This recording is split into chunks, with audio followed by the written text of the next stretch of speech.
사도행전 18장 24절로 28절까지 보겠습니다. 사도행전 18장 24절. 알렉산드리아에서 난 아볼로라 하는 유대인이 에베소에 이르니 이 사람은 언변이 좋고 성경에 능통한 자라. 그가 일찍이 주의 도를 배워 열심으로 예수에 관한 것을 자세히 말하며 가르치나 요한의 세례만 따르니라. 그가 회당에서 담대히 말하기를 시작하거늘 브리스길라와 아굴라가 듣고 데려다가 하나님의 도를 더 정확하게 풀어 이르더라. 아볼로가 아가야로 건너가고자 하므로 형제들이 그를 격려하며 제자들에게 편지를 써 영접하라 하였더니 그가 감에 은혜로 말미암아 믿는 자들에게 많은 유익을 주니 이는 성경으로서 예수는 그리스도라고 증언하여 공중 앞에서 힘있게 유대인의 말을 이김이더라. 아멘. 사랑하는 성도 여러분, 일주일 동안 잘 있었습니까? 우리 원집사님 어머니 기일이 벌써 1년이 되었군요. 세월은 정말 빠릅니다. 하나님께서 우리 집사님과 그 가정에 위로를 주시기를 바랍니다. 하나님께서 늘 함께하여 주셔서 이 험난한 세상을 믿음으로 이기며 굳굳하게 살아나갈 수 있도록 역사하여 주실 줄 믿습니다. 복음을 믿는 사람들은 어떤 일을 당해도 절망하지 아니하고 믿음의 주요 온전케 하시는 이 예수를 바라보며 끝까지 걸어나가는 성도들인 줄 믿습니다. 다시금 우리들이 바울 사도의 그 행전이라고도 할 수 있는 사도행전 후반부를 우리들이 읽게 됩니다. 2차 전도 여행을 마감을 이제 하고 3차 전도 여행을 시작한 바울 사도입니다. 3차 전도 여행은 전에 2차 전도 여행 때 있었던 그 길을 다시 한번 이제 되짚어 나가는 그런 역사라고 말할 수가 있겠습니다. 그래서 얼마 있다가 떠나 갈라디아와 부르길라 땅을 차례로 다니며 모든 제자를 굳건하게 아니라 그렇게 이제 하고 있는 것을 볼 수 있습니다. 그러니까 얼마 있다가 그렇게 말하는 것을 볼 때에 2차 전도 여행으로 돌아온 안디옥에서의 체류 기간이 그렇게 길지 않았다라고 하는 것을 알 수가 있겠죠. 그래서 어떤 학자는 여름부터 봄까지가 아니겠느냐 이렇게 추정을 하는 사람들도 있습니다. 이 기간 동안 그는 두 차례의 전도 여행 동안 드러났던 문제점에 대해서 나름대로 평가하고 기도를 하면서 3차 전도 여행을 준비했을 것이다. 이렇게 생각이 됩니다. 떠나 그랬으니까 여기 보니까 혼자 아마 떠난 것이 아닌가 이렇게 생각이 되는데 2차 전도 여행 때는 바나바와 실러와 동행을 했는데 3차 여행 때는 호롤이 그렇게 많지가 않았던 것을 볼 수 있습니다. 그러나 우리가 알다시피 바울의 그 선교팀은 바울 혼자만 다니는 것은 아니었던 것을 우리가 알 수가 있어요. 늘 누가가 동행을 했고 또 뭐 이런저런 사람이 함께 이제 동행을 했던 것을 볼 수 있습니다. 그 먼 길을 혼자 갈 수는 없어요. 그러나 핵심적인 사람들 몇몇은 떠나지 않았다 이런 뜻이 될 것입니다. 갈라디아와 부르길라 땅을 이제 다니게 됐는데 고향 다소를 거쳐서 더베, 루스드라, 이고니온, 비시디아, 안디옥 등을 그런 의미를 합니다. 이 지역들은 아까 얘기한 것처럼 1차, 2차 전도 여행 때에 복음을 전해 놓은 곳입니다. 과연 그것이 복음 진리 위에 굳게 서는지 그리고 그 복음이 주도하는 교회로서 교회가 정상적으로 잘 현재 생활하고 있는지 그런 것들을 살펴보고 그 교회를 든든히 세우는 그런 일을 하게 되는 것이죠. 그래서 모든 제자들을 굳건하게 아니라 그렇게 말하고 있습니다. 튼튼하게 세운다, 힘있게 한다, 뭐 이런 뜻이겠죠. 그래서 교회들마다 문제가 있으면은 가서 대처하고 어려움이 있으면은 해결하고 또 그들에게 진리 안에 굳게 서고 모든 하나님의 말씀에 순종하라 라고 하는 그런 말씀을 했을 것이다 생각이 듭니다. 그래서 온 제자들을 바르게 양육시킨 그 일을 말하고 있는 것을 볼 수 있습니다. 그래서 바울은 가는 곳마다 복음을 전하죠. 그리고 또 어려움이 있으면은 그 교회를 떠납니다. 그리고 나중에 또 편지를 보냅니다. 또 직접 가기도 합니다. 이렇게 해서 교회를 그냥 내버려 두지 아니하고 방치하지 아니하고 이 모양 저 모양으로 계속 관리하고 그들을 양육했던 것을 볼 수 있습니다.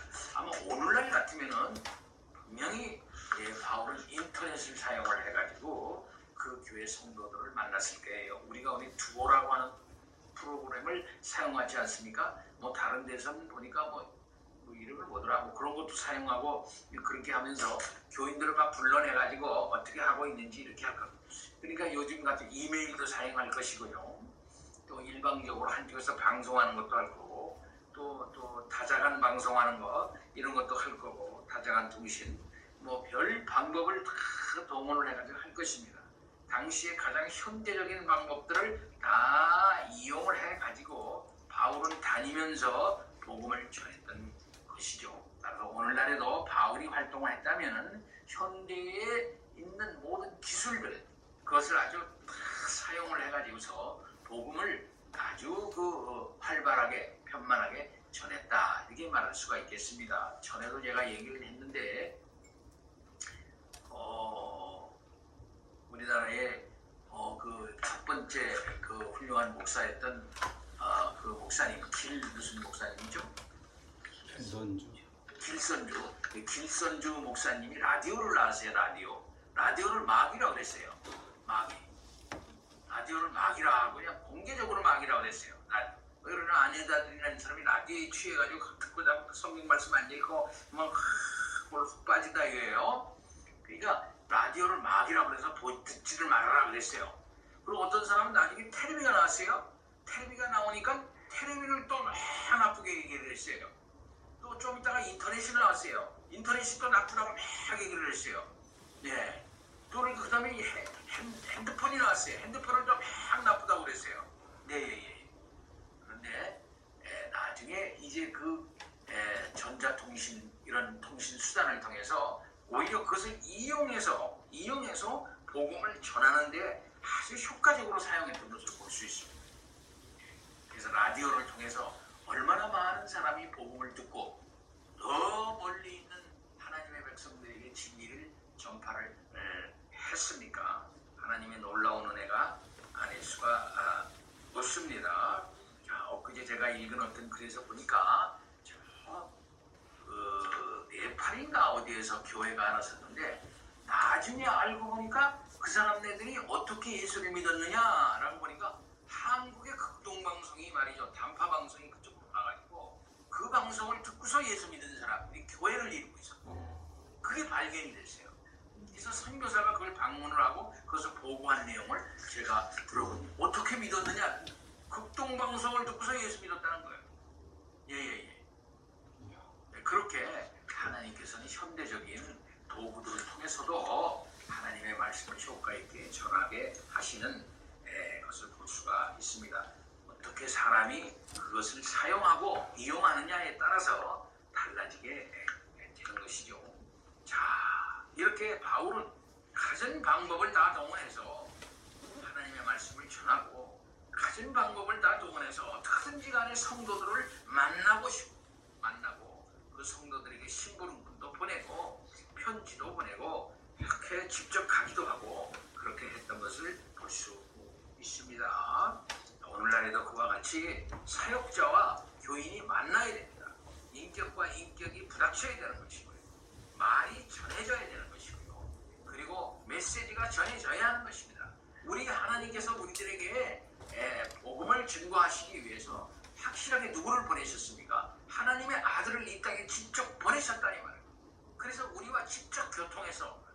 우리의 그 죄악의 악한 그 저기를 뚫고 들어오셔서 성령의 강력한 역사로 우리의 마음을 변화시키셨던 것이요.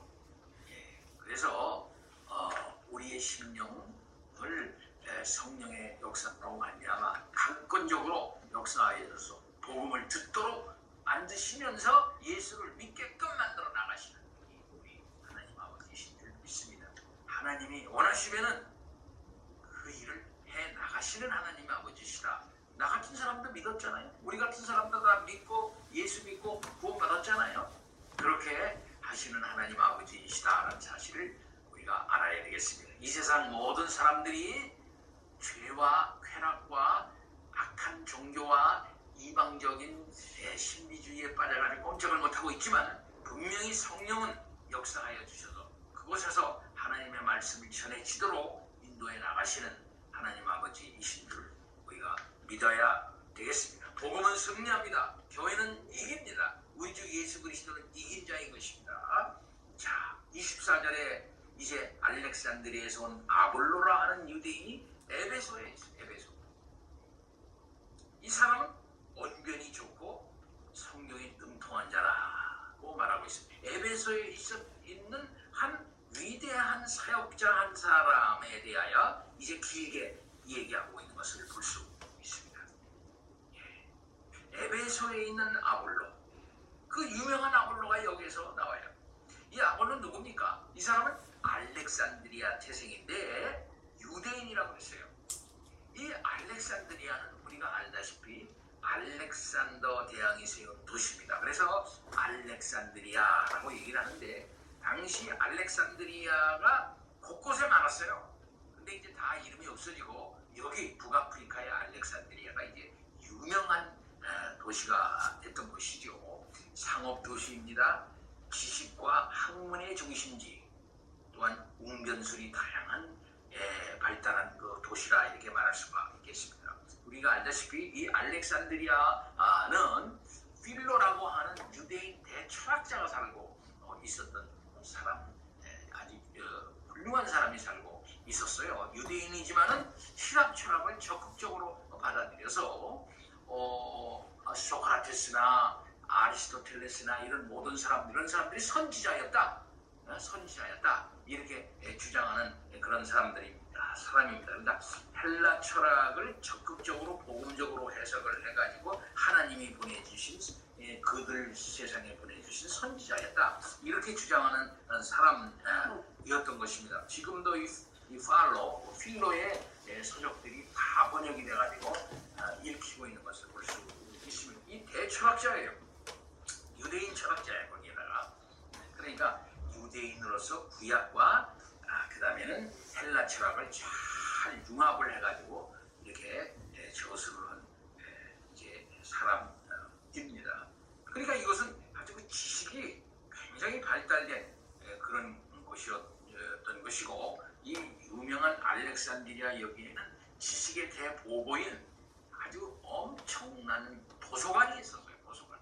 세계에서 가장 큰 도서관이 알렉산드리아에 있었는데 이게 다 없어졌죠. 당시에 그 세계의 그 제국들은 말이죠. 항상 세계의 여러 가지 지혜서, 무슨 경륜서, 철학서 뭐 이런 거를 다 모아놓습니다. 근데 그 모은 곳이 여기 알렉산드리아에 있었어요. 예. 그러니까 여기서는 지식을 사랑하고 학문을 숭상하는 이런 곳인데 바로 이곳에 출신이 아볼로라. 근데 그 사람이 그런 지식을 다 아주 많이 가지고 있었던 그런 아주 통달한 사람이었다. 언변이 좋다 하는 말은 지식이 아주 많이 있는 사람이란 뜻입니다. 그리고 거기에다 또 성경이 능통한 자인데 이 성경이 능통한다는 구약 성경을 이제 말한 것이죠. 이곳에서 유대인들이 많이 살았는데 크게 여기서 번성해서 이 알렉산드리아 인구의 3분의 1이 유대인이었다고 합니다. 그러니까 유대인의 그 힘이 알렉산드리아에서 얼마나 대단했겠는가 하는 사실을 우리가 알 수 있습니다. 초대교회 당시 유명한 기독교의 5대 도성이 있다고 한다고 같으면 이스라엘의 예루살렘, 수리아의 안디옥, 이탈리아의 로마, 소아시아의 현재 이스탄불인 말이죠.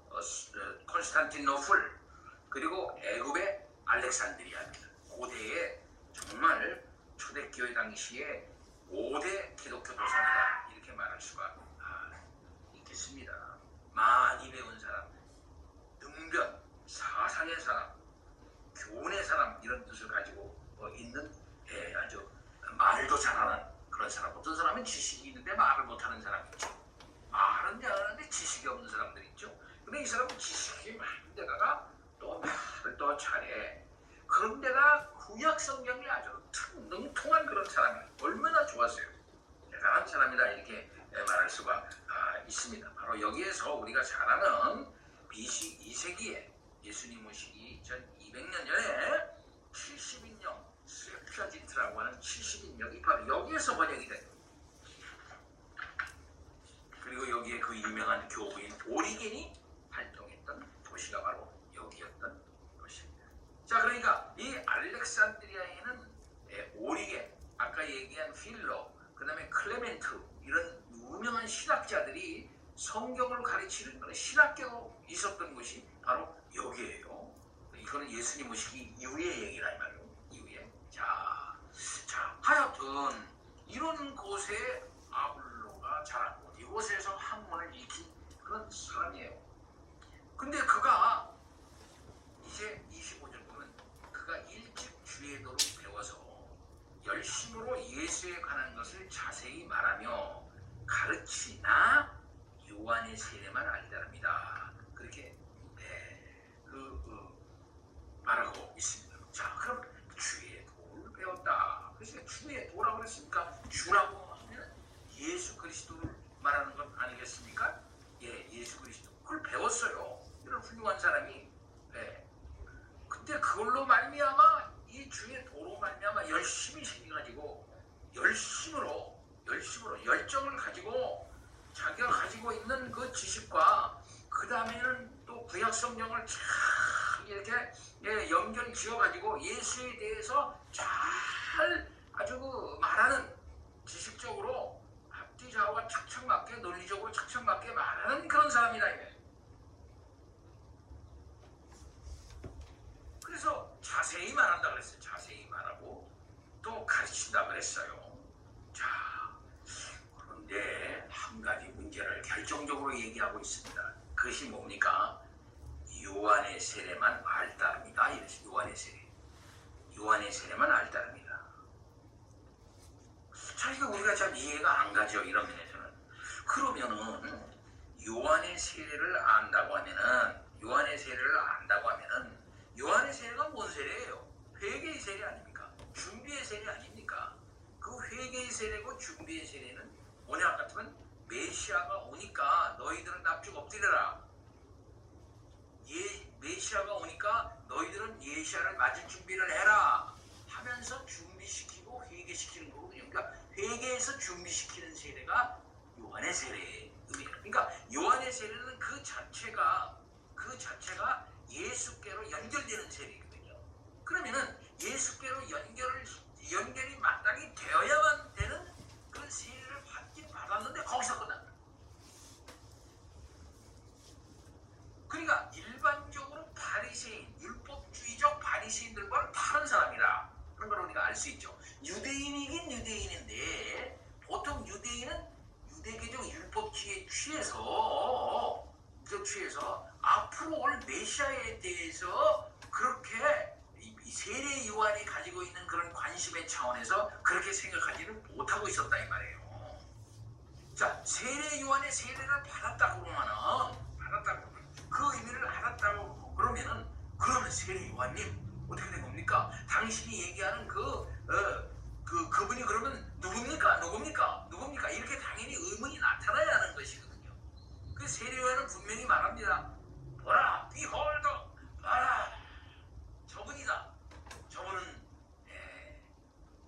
우리의 죄를 지고 가는 어린 양이다. 나는 저분의 신끈도 풀기에 감당하지 못하는 그런 사람이다 하고 분명하게 구속 역사적인 차원에서 예수 그리스도를 이 역사적인 무대에 쫙 소개하고 자기는 날카롭게 죽었잖아요. 그런 세례 요한의 세례만 알 따릅니다. 이 말씀입니다. 예. 그러니까 좀 모자란 거지. 그러니까 당시 예수님을 반대했던 유대주의적 율법자들과는 다르지만은 구약 성경을 예수 중심으로 잘 알아. 그리고 그걸 가르쳐. 그러나 계시사적인 차원에서 그 후에 곧 요한의 세례까지를 이렇게 딱 잘라가지고 그 앞에 있었던 계시들과 통달하면서 앞뒤자고 잘 알아가지고 이렇게 잘 했지만 이 계시의 진전이 있지 않습니까? 계시의 진전은 어떻게 된 겁니까? 요한이 말했던 성령의 세례, 그리고 예수 그리스도의 십자가와 부활, 그리고 그 위에 있는 거, 이거는 잘 몰랐다는 거죠. 이건 십자가와 부활, 이걸 모른 거예요. 예. 그러니까 예수에 대한 지식은 있었습니다만은 진정 그 예수 그리스도께서 베푸시는 그 구원의 진리의 핵심이신 복음의 핵심인 십자가와 부활은 몰랐던 것이다 이 말이에요. 다른 말로 말하면 요한의 물세례는 알았습니다만 예수님께서 주시는 성령 세례는 몰랐다, 이렇게 말할 수가 있겠습니다. 그런 점에서 볼 때 그는 십자가 이전 사람, 곧 오순절 강림 이전의 지식을 갖고 있다, 이렇게 말할 수가 있겠습니다. 오순절 강림 이전에 그런 이 세례 요한의 세례만 알다라니까 세례 요한의 세례는 예수님의 공생의 초기 아니에요. 그 예수님이 공생의 초기에 그 이후에 얼마나 많은 일을 하셨습니까? 가나 혼인잔치를 빗대로 해가지고 행한 숱한 많은 이적들, 오병이요, 뭐 물을 걷는 거, 문둥병자를 살린 거, 뭐 청맹관리는 눈을 보게 한 사건, 심지어 죽은 자를 살린 거 말이죠. 이런 엄청난 많은 이적들, 문둥병자들을 부정한 자를 고치는 거, 이런 거.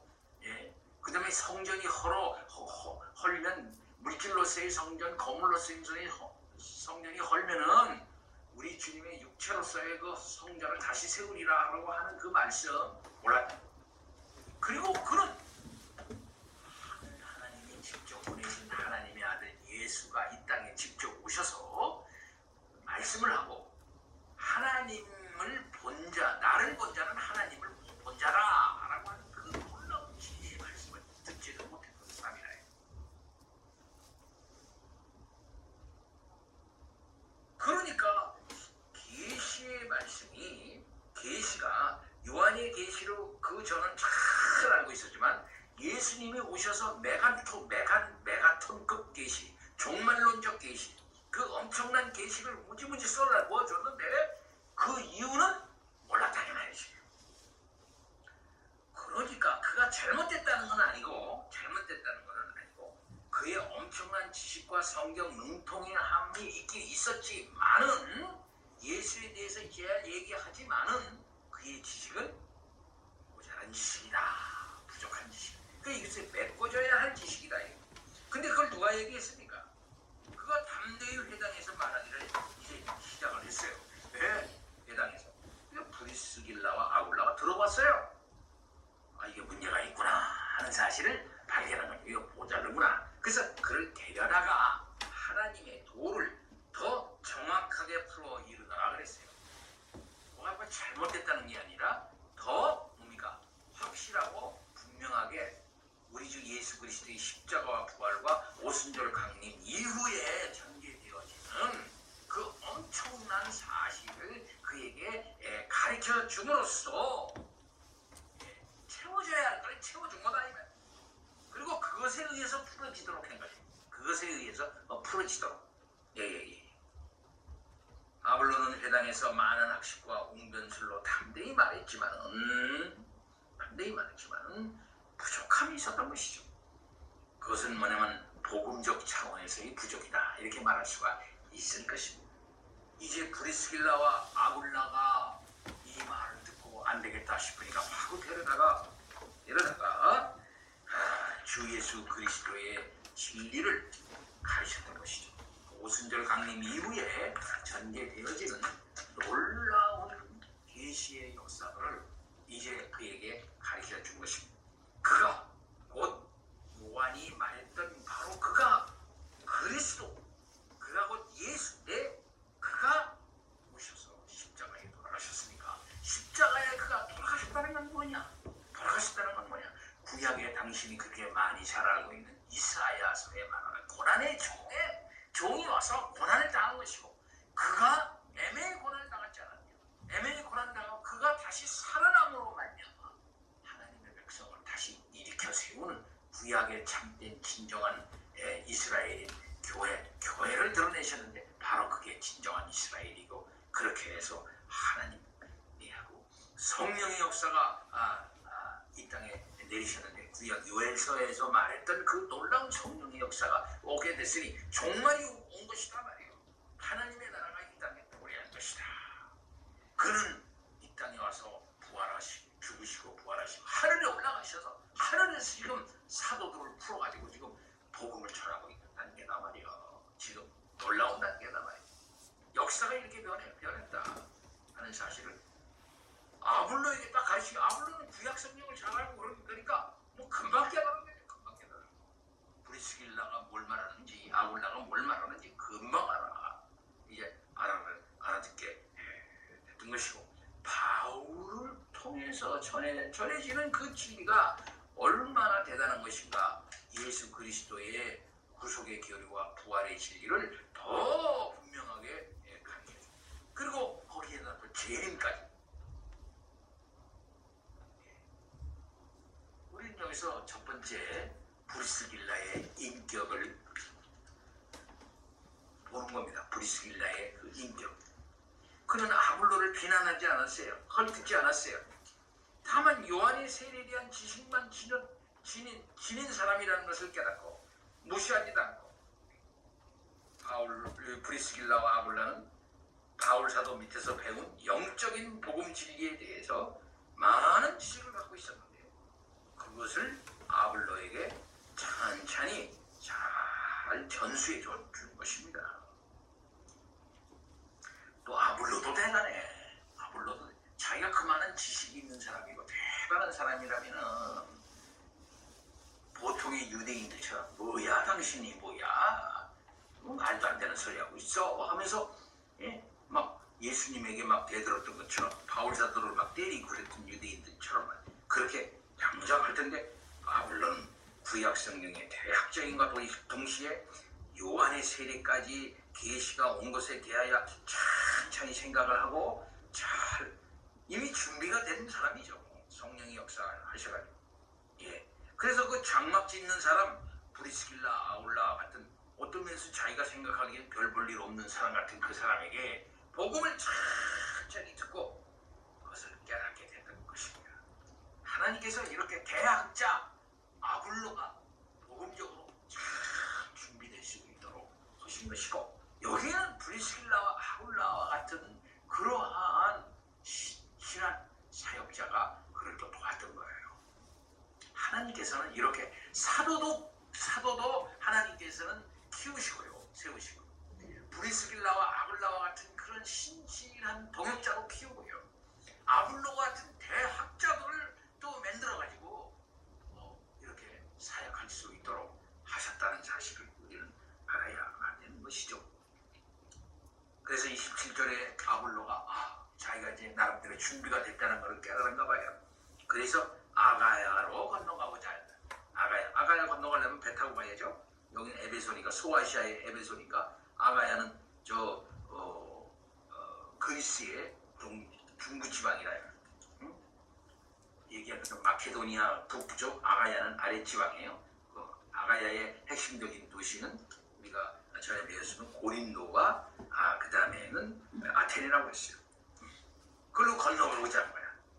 그래서 형제들이 그를 격려하며 제자들에게 편지하여 영접하라. 옛날에는 다 그래서 소개장을 써주고 이렇게 갔죠. 소개장. 사람은 신실한 사람입니다. 믿을 만한 사람입니다.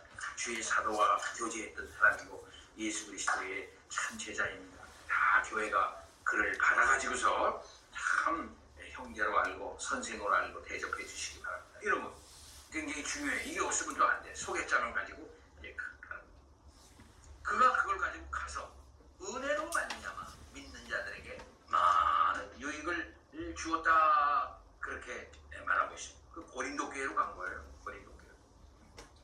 우리가 알다시피 고린도 교회에 가서 아볼로는 훌륭한 사역을 이제 감당했던 것을 볼 수가 있는데, 고린도 교회의 큰 기둥 같은 종이 됐던 것을 우리가 알 수 있습니다. 고린도서에 보면은 고린도 교회에 파벌이 있다고 그랬잖아요.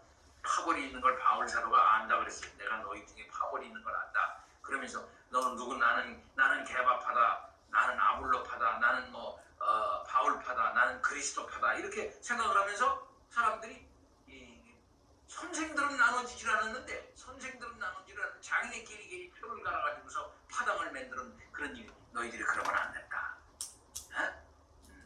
하면서 아볼로도 참 신실한 일꾼이다. 그러면서 아볼로와 자기가 다른 일꾼들이랑 같은 일꾼이다 라고 얘기를 했던 것을 우리가 이제 알 수가 있죠. 근데 거기 가서 그는 어떻게 했습니까? 성경으로서 28절이야. 예수는 그리스도라고 증언하며 공중 앞에서 유대인을 아주 힘있게 말로 이기미로라, 그렇게 말하고 있습니다. 이 변증가예요. 변증가. 성경적인 변증가라고 말할 수가 있겠습니다. 우리가 알다시피 바울 사도는 말이 좀 어눌하다 전해지죠. 자기는 말이 좀 어눌했다. 그런데 이 아볼로는 말이 어눌하지 않고 능변가였어요. 그런데 성경으로서 구약 성경, 성경이니까 유대인들이 뭐라 그러면 구약 성경이 이렇게 말하는데 이건 누구를 말하는지 아느냐, 이렇지 않았느냐 하면서 구약 성경을 근거로 해가지고서 말이죠.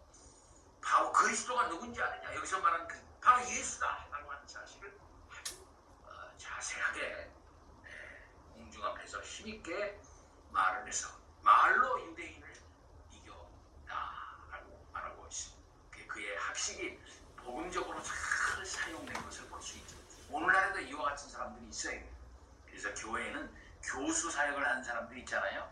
그 교수 사역을 하는 사람들이 이런 사람들이에요. 그래서 옛날에 우리 개혁파에서는 이런 사람들을 뭐라고 하나, 교회 박사라, 교회 박사. 초대기에도 그래서 교회 박사라 이렇게 해서 그 사람들은 아주 귀하게 대접했던 것을 볼 수가 있고, 교회 박사들을 이제 노예에서는 교회에다 파송을 해서 신학 강론을 듣게 하고 이런 일들이 많이 있었던 것을 볼 수 있습니다. 자, 물론 그런 사람이다 이렇게 말할 수가 있겠습니다. 사랑하는 성도 여러분, 진리를요 우리가 부족하다 싶으면 배울 수 있어야죠. 진리를요 겸손히 배워야 됩니다. 구약 성경에 대해서 잘 모르고 또 신약 성경에 대해서 모르고 그거 관계에 대해서 모르고 그 통일성이 어떻게 되는지 모르고, 여기는 이렇게 말하는데 저기는 저렇게 말하는데 왜 이렇게 되나, 이런 거 많지 않습니까?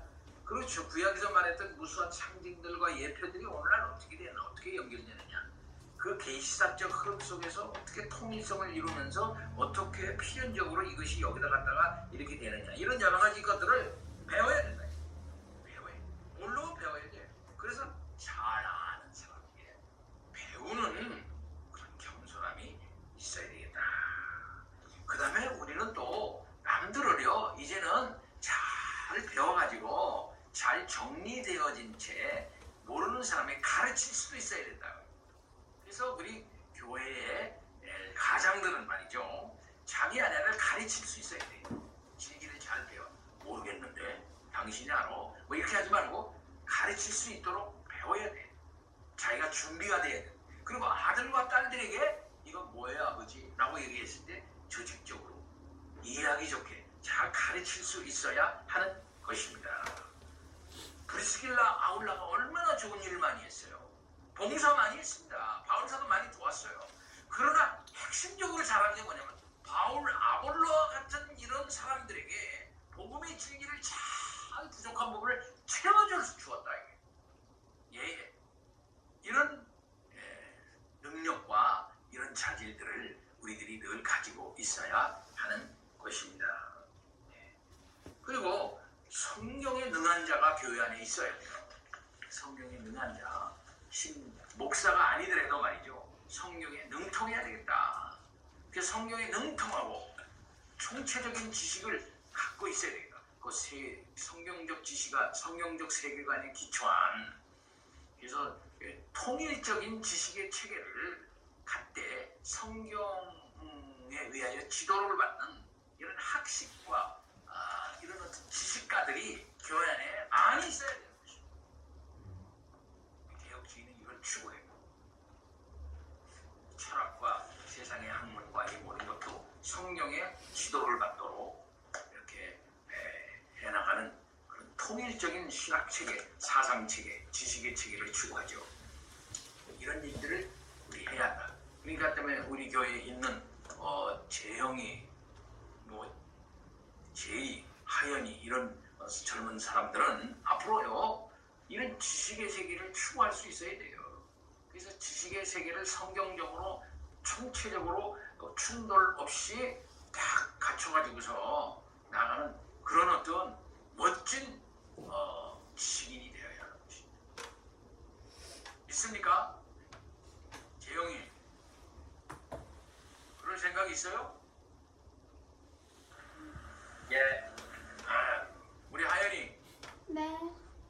그렇게 해가지고 뭘 하든지 그런 마음을 가지고 복음적으로 나가는 우리들이 돼야 되는 것입니다. 목사가 안 돼도 돼요.